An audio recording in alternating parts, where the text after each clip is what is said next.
Bom dia, irmãos. Bom dia. Contar-vos aqui um segredo. Não é fácil pregar. Não é fácil vir dar a mensagem, apesar de já ser algum hábito. Não faço isso. Eu, às vezes, cada vez que preparo uma mensagem, fico a pensar: falta sempre qualquer coisa, falta sempre qualquer coisa. Podia ser melhor, podia ser melhor. E confesso-vos que prefiro às vezes dar estudos bíblicos em que conversamos do que propriamente passar a mensagem no culto. Isto porquê? Porque nós estamos a estudar o livro de Lucas, não é? Todos nós temos meditado no livro de Lucas. Isto é uma continuidade. Se calhar já muita gente tem algumas questões sobre o que temos estado a estudar. Já muita gente, se calhar, se questionou de algumas coisas, gostava de fazer a pergunta. Olha, o pregador está aqui à frente, gostava de fazer a pergunta. E vou dizer que, sinceramente, eu sinto mais à vontade quando há um diálogo do que propriamente quando nós temos que falar à frente. Portanto, já vos contei o meu segredo, não é? Já sabem que não é fácil estar aqui à frente.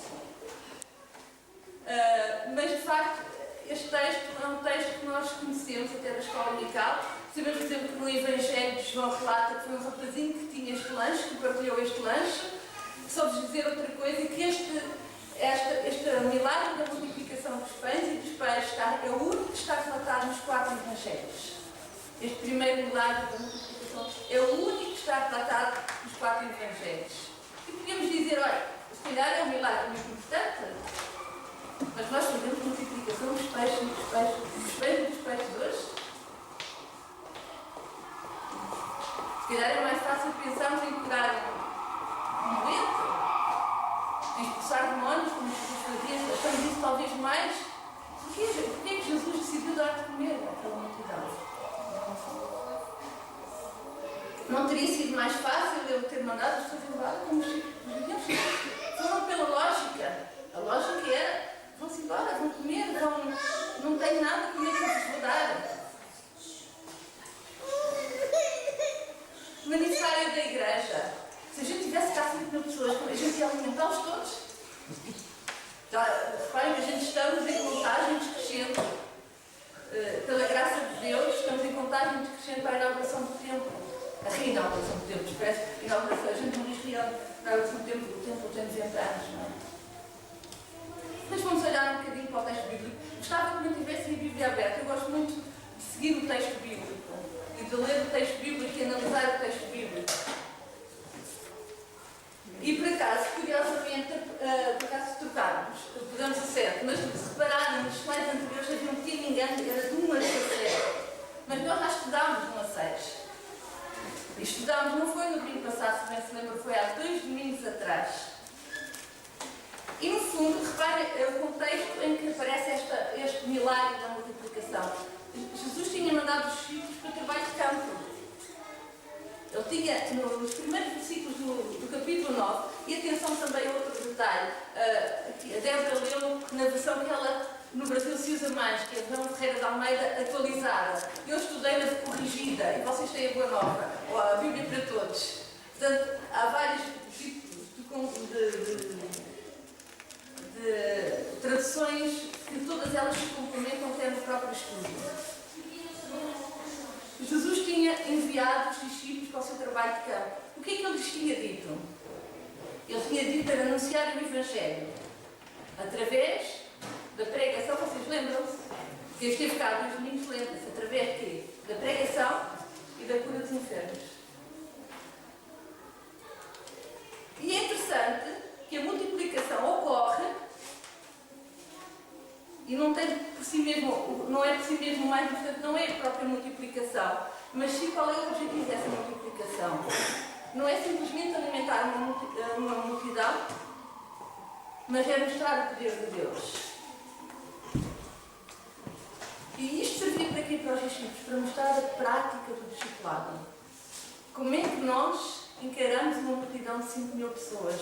Como é que nós encaramos uma multidão que estava interessada em conhecer o Evangelho? Imaginem que Jesus tinha anunciado o Evangelho, não tinha feito mais nada. Vão-se embora, vão para as vossas casas, para os hotéis, vão para onde quiserem, e não os tivesse alimentado. Estavam com fome. se calhar não teria um impacto no Evangelho como teve para estas pessoas.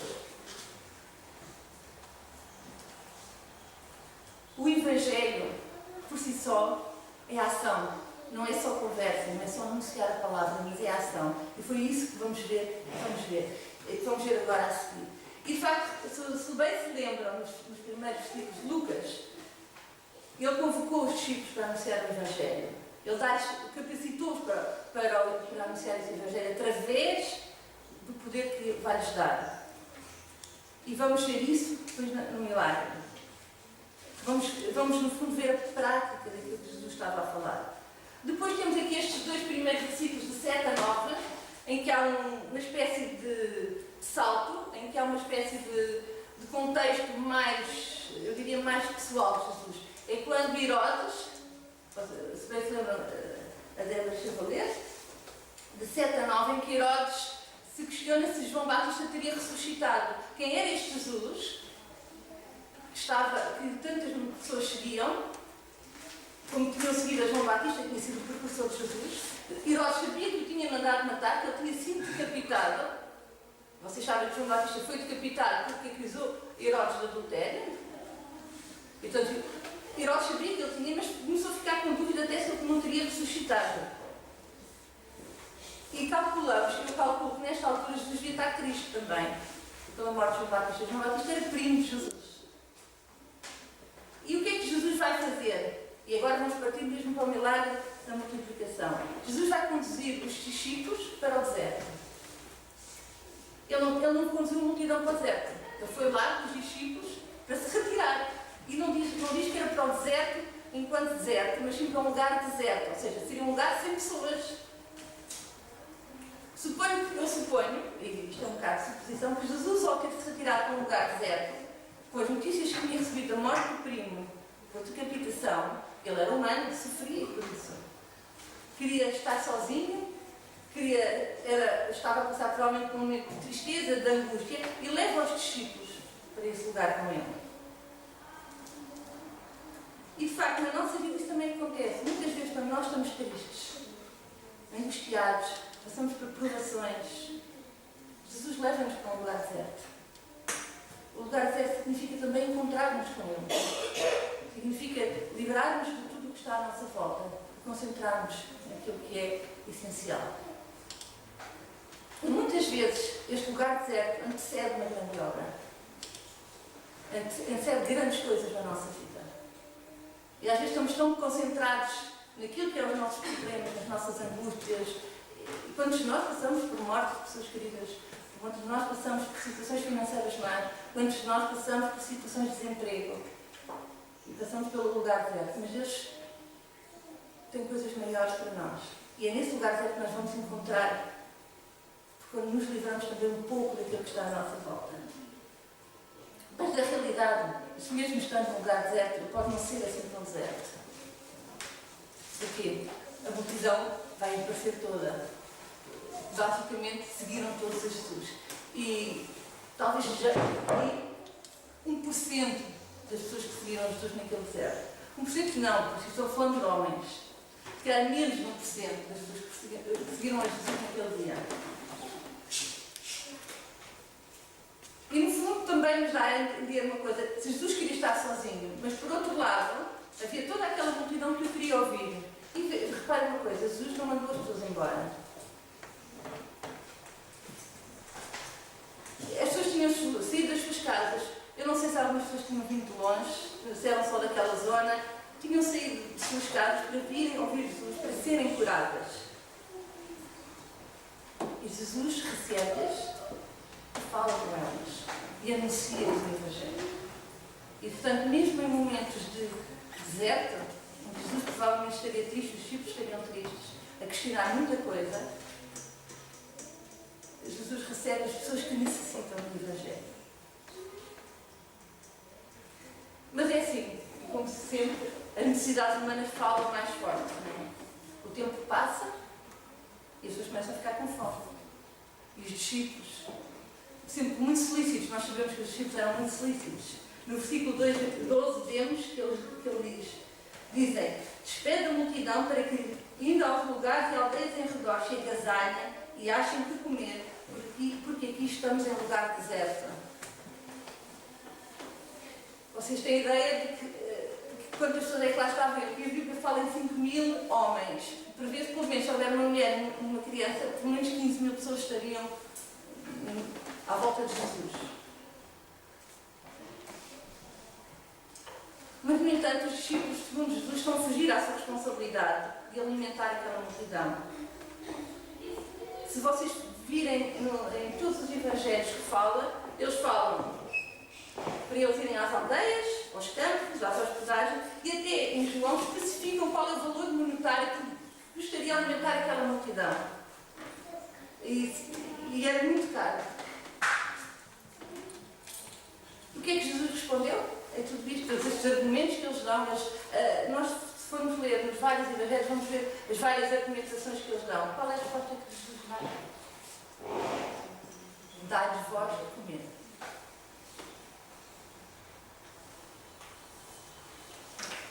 Dai-lhes vós de comer. Primeira coisa, Jesus vê a necessidade daquelas pessoas. Elas precisavam de comer. Jesus não quer despedir aquelas pessoas com fome. Enquanto os discípulos achavam que eles iam ir com fome. E, portanto, Jesus vê a necessidade daquelas pessoas. Era necessário alimentar aquelas pessoas. Para complementar a sua mensagem, ele precisava de alimentar aquelas pessoas. E é engraçado, depois vamos ver ainda algumas coisas, que ele vai alimentar e até vai sujar. As pessoas vão ficar fartas. No fundo, Jesus teve sempre a preocupação que todos se sentissem aceitos e que fossem todos abençoados e que voltassem com a convicção que o Senhor estava atento às suas vidas, à sua vida toda, não só à sua vida espiritual, como à sua vida física. É engraçado também, aqui no outro aspecto, que Jesus, antes de alimentar aquela multidão, ele agradece, e se vimos em João 6,11, agradece o alimento, a Deus o alimento, e em Lucas dizem no verso 16, olhando para os céus, abençoou e partiu o pão. Eu creio que estes dois versículos, dai-lhes vós de comer, e abençoou e partiu o pão, e que deu aos discípulos para saberem que o seu pão era um milagre. E havia duas coisas importantes para aqueles discípulos e também para nós. É que eles podiam participar do milagre de Deus. Quando distribuíram o pão, o milagre foi Jesus que o fez. Foi Deus que o fez. Mas nós, enquanto discípulos, podemos participar dos milagres de Deus. Ou seja, participar no milagre do Evangelho implica o serviço aos outros. Quando se reconhece que o próximo também tem necessidades e que não sou eu, mas é o outro. Quando saímos a pregar o Evangelho, é fundamental e parte indiscutível da missão o ajudar o outro. Não existe uma coisa sem a outra. Não existe o pregar o Evangelho sem o acompanhamento próximo das pessoas.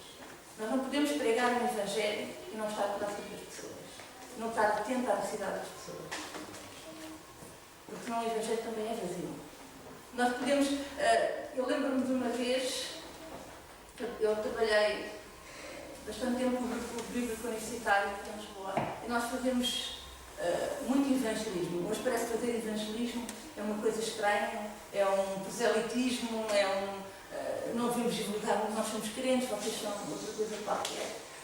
Não interessa, mas que respeitamos todos uns aos outros, fazemos pouco evangelismo. Mas às vezes o evangelismo também parece ser uma cassete. Que a gente tem a dizer, Deus é amor, Jesus salva, Jesus morreu por ti, podes ter a vida eterna. Muitas vezes também nós falamos, o que Jesus nos está aqui a dizer com este milagre é que nós temos que falar e fazer. Nós temos que estar presentes enquanto falamos. Jesus sabia perfeitamente quando eles disse que dai-lhes vós de comer, que os discípulos não tinham como dar de comer àquela multidão. Não tinham nem dinheiro, nem alimento, nem como dar de comer àquela multidão. Mas ele pede mesmo assim para eles fazer. E queria chamar a atenção para 6 pontos. Eu queria chamar aqui também a atenção. Nós não temos recursos para alimentar o povo, mas temos a palavra. E temos a capacidade que Deus nos dá de ver a necessidade do outro. Também temos, segundo ponto, temos que reconhecer que Deus é que faz o milagre. Não somos nós. Nós podemos ser participantes do milagre, mas não somos nós que o fazemos. E se Deus não for connosco, não há milagre. E também temos que reconhecer que o alimento que vem de Deus, não vem de nós. O alimento que vai saciar as pessoas é de Deus, não é nosso. É da sua palavra. Mas, no entanto, podemos ter a alegria de participar nesse milagre. Podemos ter a alegria de participar nesse milagre em obediência, distribuindo a toda a gente aquilo que vem de Deus. E é isso que nós somos chamados a fazer. É o nosso trabalho, é a nossa missão. É fazer a vontade de Cristo. É a nossa missão. E, portanto, o dar o pão também é a responsabilidade da Igreja. A nossa missão enquanto pessoas individuais, enquanto comunidade da Igreja. Fazer a vontade de Cristo revela ao meu próximo quem é o Cristo que pregamos. Nós não podemos pregar o Cristo friamente. Podemos pregar o Cristo com ação. Portanto, as nossas palavras têm que estar acompanhadas de uma ação física. Nós não podemos ter na Igreja pessoas a quem pregamos o Evangelho e não damos de comer. Se repararem também, há aqui outro ponto interessante. Dos poucos recursos que tinham, Deus operou um milagre. E nós sabemos disso. Nós temos experimentado nisso. Eu não quero chamar a atenção de uma coisa. Quando nós iniciámos as obras desta igreja, nós não tínhamos dinheiro. Nós, graças a Deus, tivemos dinheiro. De poucos recursos que nós temos, Deus fez grandes recursos. Nós não sabemos como, sabemos as coisas têm acontecido. E acreditamos, eu pessoalmente acredito que isto é um milagre de Deus. Assim como é um milagre de Deus, usar os nossos recursos, cada um de nós, as nossas dificuldades, as nossas capacidades. E não há ninguém aqui que possa dizer que não tem capacidade, porque Jesus dá essa capacidade a todos. Ninguém pode dizer aqui que não consegue pregar o Evangelho, porque Deus dá essa capacidade. Há muitas maneiras de fazer.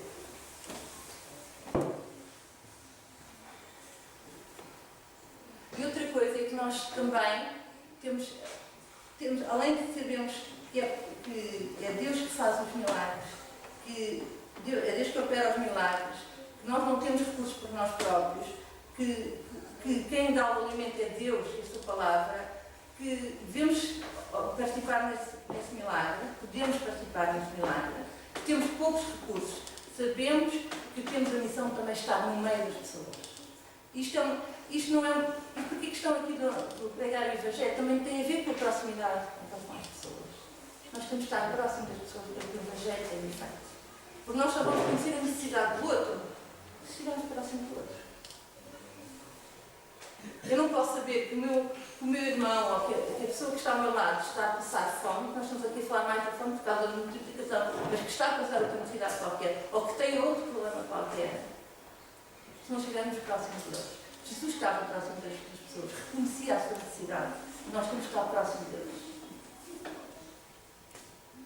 E sabemos também que a palavra de Deus, a mensagem do Evangelho, é suficiente em todos os sentidos.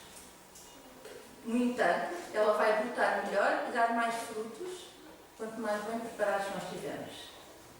E, portanto, quanto mais nós ajudarmos aquelas pessoas, quanto mais nós entendemos a necessidade dessas pessoas.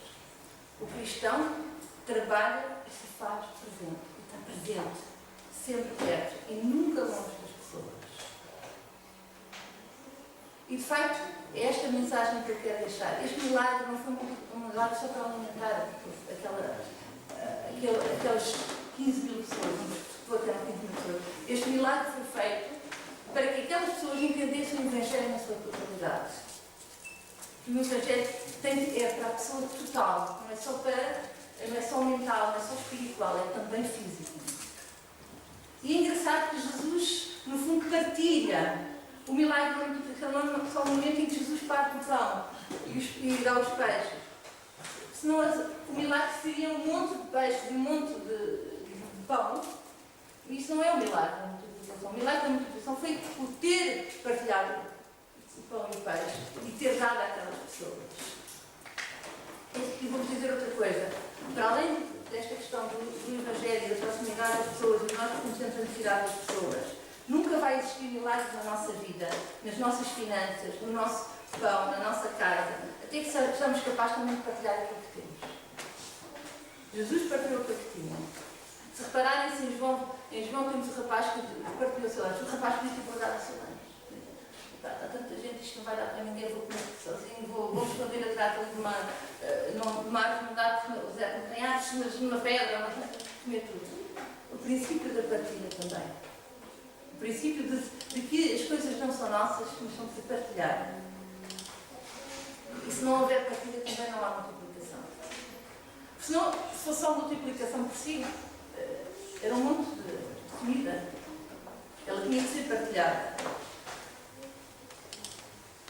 E de facto, a Bíblia diz-nos, em Lucas 6,38, também já estudámos, dar e ser-vos-á dado, boa medida, recalcada, sacudida e transbordante. Vos deitarão do vosso regaço, porque a mesma medida como que medis, também vos medirão de novo. Dai e ser-vos-á dado. E este também é um princípio que Jesus nos ensina aqui, na multiplicação. E em 2 Coríntios 9, 6 a 10 diz... 2 Coríntios...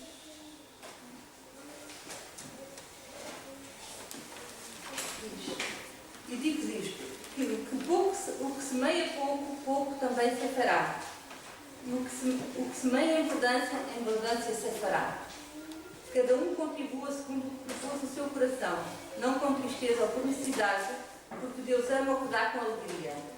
E Deus é poderoso para fazer abundar em toda a sua graça, assim, tendo sempre em tudo toda a suficiência, abundez em toda a boa obra. Conforme está escrito, espalhou, deu aos pobres, e a sua justiça permanece para sempre. Ora, aquele que dá semente ao que semeia e pão para comer, também multiplicará a vossa sementeira e aumentará os frutos da vossa justiça. Isto também é uma promessa que Jesus nos faz, que Deus nos faz. É que além do Evangelho, além de ser o reconhecimento da necessidade do outro, não só do ponto de vista espiritual, mas também do ponto de vista físico, emocional, de tudo na sua totalidade, é também um desafio à partilha. E também temos a promessa que Jesus nos vai aumentar também os nossos frutos. E é nesse sentido. Por isso é que este milagre não pode ser um milagre só de multiplicação dos peixes, vai ter muito mais do que isso. É muito mais do que o pão e os peixes. É um Evangelho completo. É isso que nós temos que procurar. E assim seja. Que Deus nos ajude a estar atentos às necessidades dos outros, nos ajude a partilhar aquilo que